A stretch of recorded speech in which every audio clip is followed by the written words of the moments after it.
صل على محمد وآل محمد.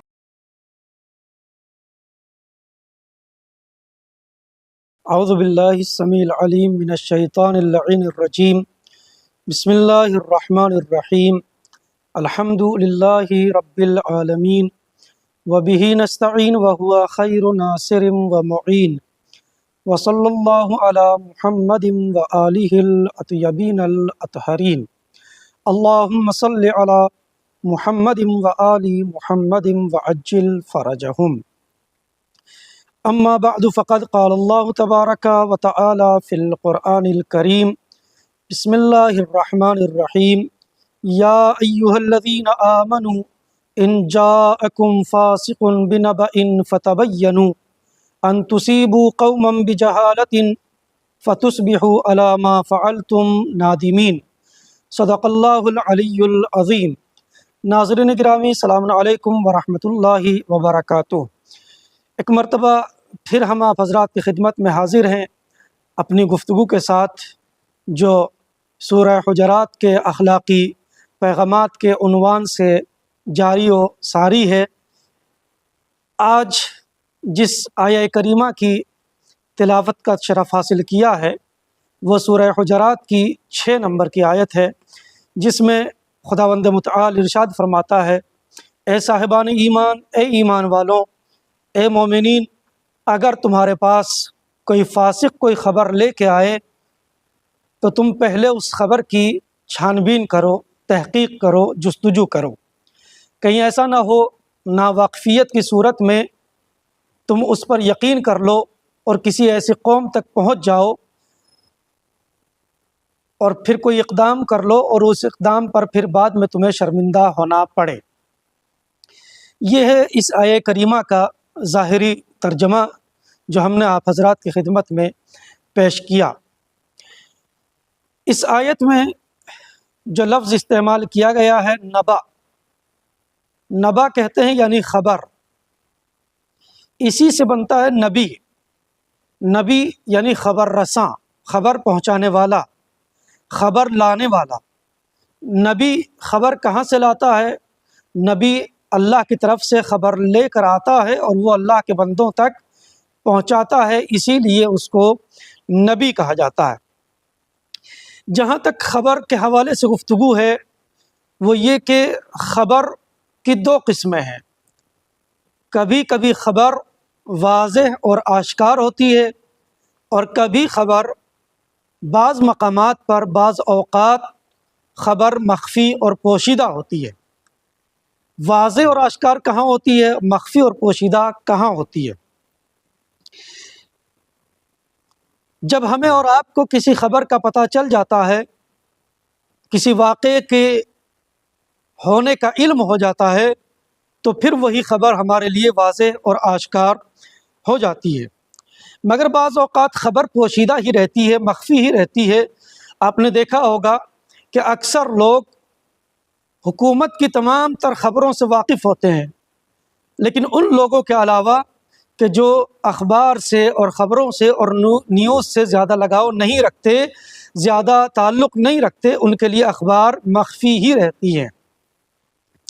اس آیت میں، سورہ حجرات کی 6 نمبر کی آیت میں، اللہ مومنین کو، صاحبان ایمان کو باخبر کر رہا ہے، آگاہ کر رہا ہے، وادار کر رہا ہے کہ دیکھو، اگر تمہارے پاس کوئی عادل کوئی انسان خبر لے کے آئے تو اس کی خبر کو مان لو، لیکن اگر کوئی فاسق انسان خبر لے کے آ رہا ہے تو اس کو فوراً نہ مانو، بلکہ پہلے اس کی تحقیق کرو، چھان بین کرو، پھر دیکھو کہ خبر دینا والا صحیح خبر لے کے آیا ہے یا غلط خبر لے کے آیا ہے، سچی خبر ہے یا جھوٹی خبر ہے. اب سوال یہ ہے کہ اس آیت میں جو کہا گیا کہ اگر کوئی فاسق خبر لے کے آئے، خود فاسق کسے کہتے ہیں؟ فسق کسے کہا جاتا ہے؟ فا سین قاف. فسق کسے کہتے ہیں؟ فسق یعنی کسی بھی پھل، کسی بھی میوے اور کسی بھی فروٹ کو جب آپ چھلکے سے جدا کرتے ہیں، چھلکے سے الگ کرتے ہیں اس کے، اور پھر چھلکے کے اندر سے جو مواد اور جو غذا اور جو پھل نکلتا ہے، جو میوہ نکلتا ہے، اسی کو فسق کہا جاتا ہے۔ اسی لیے عربی کا ایک محاورہ ہے فسقت الرطبۃ عن قشرها، خرمے کا اپنے چھلکے سے جدا ہو جانے کو فسق کہا جاتا ہے۔ فاسق کو فاسق اس لیے کہا جاتا ہے کہ جو احکام دین سے اپنے کو جدا کر لے، جو دین کے احکامات سے اپنے کو الگ کر لے، یعنی جو احکام الہی پر عمل نہ کرے، دین کے احکامات پر عمل نہ کرے، اسے فاسق کہا جاتا ہے، یعنی جس کے یہاں دین پایا ہی نہ جاتا ہو۔ لہٰذا اس 6 نمبر کی آیت کا شان نزول کیا ہے؟ کیوں یہ آیت نازل ہوئی؟ اللہ نے اس آیت کو کیوں نازل فرمایا؟ ناظرین گرامی، 6 نمبر کی آیت زکوٰۃ سے تعلق رکھتی ہے، اور زکوٰۃ سے متعلق اللہ نے اس آیت کو نازل فرمایا ہے۔ رسول اسلام نے اپنا نمائندہ بنا کے ولید بن عقبہ کو قبیلہ بنی مستلق کی طرف بھیجا تاکہ وہ وہاں جائے اور جا کے اس قبیلے والوں سے زکوٰۃ کو وصول کرے۔ یہ شخص گیا، لیکن جیسے ہی اس قبیلے والوں تک نبی کے نمائندے کے آنے کی خبر پہنچی تو اس قبیلے والے اکٹھا ہو کے اور ہتھیار کو سجا کے، چونکہ یہ عرب کا دستور تھا، ہتھیار سجا کے باہر نکلے تاکہ وہ نبی کے فرستادے کا اور نبی کے نمائندے کا استقبال کر سکیں۔ یہ ولید بن عقبہ جس کو رسول اسلام نے بھیجا تھا، اس ولید کی قبیلہ بنی مستلق والوں سے کچھ پرانی رنجش تھی، کچھ پرانی دشمنی تھی۔ جیسے ہی ولید بن عقبہ نے اس قبیلے والوں کو، سب لوگوں کو اکٹھا دیکھا، ایک جگہ جمع دیکھا، تو یہ فوراً گھبرا گیا اور گھبرا کے ان کے پاس تک نہیں گیا اور فوراً واپس ہونے لگا۔ جیسے ہی واپس ہوا، نبی کریم سے ملاقات ہوئی، نبی نے پوچھا ولید زکوٰۃ لائے ہو؟ ولید نے فوراً کہا یا رسول اللہ، وہ تو زکوٰۃ دینے سے انکار کر رہے ہیں، یعنی اس کی ملاقات نہیں ہوئی تھی، اس نے صرف خبر کو بدل دیا، جبکہ ان سے کوئی گفتگو نہیں ہوئی، کوئی بات چیت نہیں ہوئی، لیکن پھر بھی اس نے خبر کو بدل دیا۔ اب یہاں پہ 2 روایتیں ہیں۔ جیسے ولید نے کہا یا رسول اللہ، وہ تو زکوٰۃ دینے سے انکار کر رہے ہیں، تو 2 روایتیں ہیں۔ ایک روایت تو یہ کہ رسول اسلام نے جیسے ہی ولید کی خبر کو سنا تو رسول اسلام نے فوراً اس قبیلے والوں کے خلاف جہاد کا حکم صادر فرمایا، جبکہ یہ نبی کی عقل سے ماورا بات ہے کہ ایک انسان کی خبر پر فوراً نبی کسی کے خلاف جہاد کا حکم صادر کر دیں۔ کیوں؟ اس لیے کہ زکوٰۃ فروعات دین میں سے ہے، اور ظاہر سی بات ہے جو فروعات دین کا انکار کر دے اس کے لیے جہاد ہے۔ یہ نبی کی عقل سے ماورا بات ہے۔ دوسری روایت یہ ہے کہ نبی کریم نے، ایک شخص ہے جس کا نام ہے خالد، نبی نے خالد کو بھیجا اور کہا کہ خالد جاؤ، اور جانے کے بعد اس پورے واقعے کی تحقیق کرو، چھان بین کرو کہ آیا واقعہ ایسا ہی ہے جیسے ولید نے بتایا ہے، یا معاملہ دراصل کچھ اور ہے، واقعہ کچھ اور ہے۔ خالد پہنچا، جیسے ہی وہ اس قبیلہ بنی مستلق تک پہنچا تو دیکھا کہ اذان ہو رہی ہے اور قبیلہ بنی مستلق کے لوگ نماز کے لیے آمادہ ہیں۔ جیسے ہی وہاں پہنچا تو خالد نے ان سے سوال کیا کہ نبی کا فرستادہ تمہاری طرف آیا تھا، کیا تم لوگوں نے زکوٰۃ دینے سے انکار کیا ہے؟ اس قبیلے والوں نے کہا نہیں نہیں، ایسا نہیں ہے، بلکہ وہ تو ہم تک پہنچا ہی نہیں۔ خالد واپس آیا اور نبی کریم کو صحیح واقعے کی خبر پہنچائی تو نبی بہت خوشحال ہوئے، مسرور ہوئے۔ تب یہ آیت نازل ہوئی، اگر کوئی فاسق تمہارے پاس کوئی خبر لے کے آ رہا ہے تو اس پہ فوراً یقین نہ کرو، اس کو فوراً نہ مان لو، بلکہ اس کی چھان بین کرو، اس کی تحقیق کرو، اس کی جستجو کرو۔ ناظرین گرامی، یہاں پہ ایک نقطہ قابل توجہ یہ ہے کہ آج کے زمانے میں جس میں ہم اور آپ زندگی گزار رہے ہیں، سانسیں لے رہے ہیں، اس دنیا میں خبروں کا بازار گرم ہے۔ لہٰذا ہماری اور آپ کی ذمہ داری بنتی ہے کہ ہم ہر آنے والی خبر پر آنکھ بند کر کے یقین نہ کریں۔ T V, social media, mobile, یہ جتنی بھی چیزیں ہیں جو ہمارے اور آپ تک خبریں پہنچاتے ہیں، یہ سب دشمن کے ہتھیار ہیں، دشمن کے ہتھ کنڈے ہیں۔ لہٰذا کہیں ایسا نہ ہو کہ ہم کسی کی سنی سنائی خبر پر یقین کر لیں اور اس خبر پر عمل کر لیں، اور اس عمل کرنے کی وجہ سے ہم کسی گروہ، کسی خاندان یا کسی قبیلے کو ہم کوئی نقصان پہنچا دیں، اور پھر بعد میں ہمیں شرمندہ ہونا پڑے کہ ہمیں پہلے معلومات کرنا چاہیے تھی، یا ہم نے کیا کر دیا ہے، پہلے تحقیق کرنا چاہیے تھی۔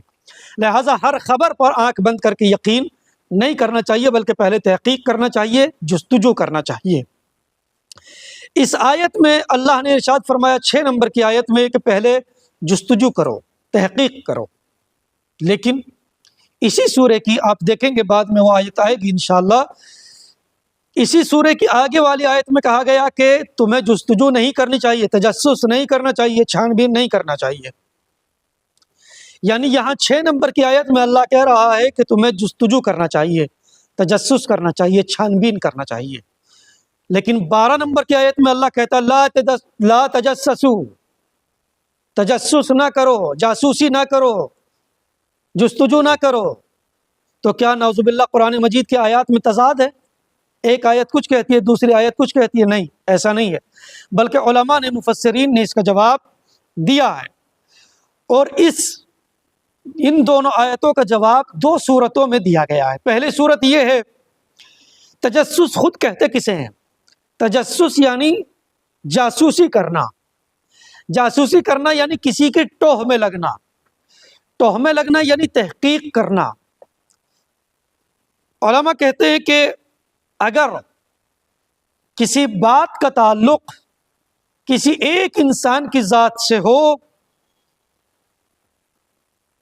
تو کسی کے ٹوہ میں لگنا یا کسی کی جاسوسی کرنا ایسے انسان کی کہ جس کا تعلق صرف اس کی ذات سے ہے، جس بات کا تعلق صرف ایک انسان کی ذات سے ہے، ایسے انسان کی تجسس اور جاسوسی جائز نہیں ہے۔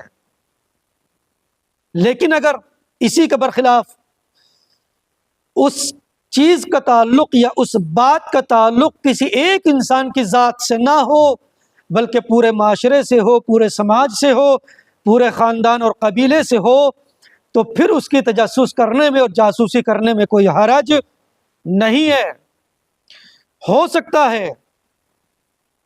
بلکہ یہاں تک بھی کہا گیا ہے کہ اگر ایک بات کا تعلق پورے سماج سے ہو، معاشرے سے ہو، تو اس کا تجسس کرو، اس کی جاسوسی کرو، اور خالی جاسوسی نہ کرو، تجسس نہ کرو، بلکہ اس کو پھر منع کرو، روکو، ٹوکو۔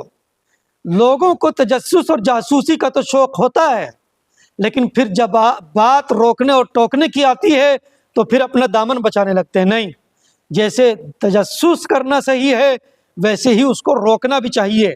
بہت سے لوگ یہ کہہ کے دامن بچا لیتے ہیں کہ اگر ہم منع کریں گے تو معاشرے میں فساد پھیلے گا، فتنہ ہو جائے گا۔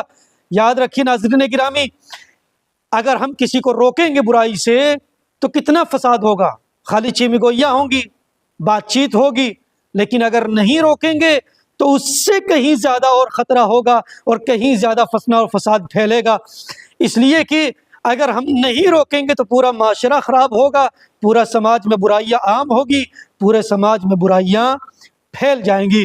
لہٰذا ہماری ذمہ داری ہے کہ جب ہم کسی کو برائی کرتے ہوئے دیکھیں یا برائی میں ملوث دیکھیں تو جتنا تجسس ہماری ذمہ داری ہے اتنا ہی ہمارا منع کرنا بھی ہماری اور آپ کی ذمہ داری ہے۔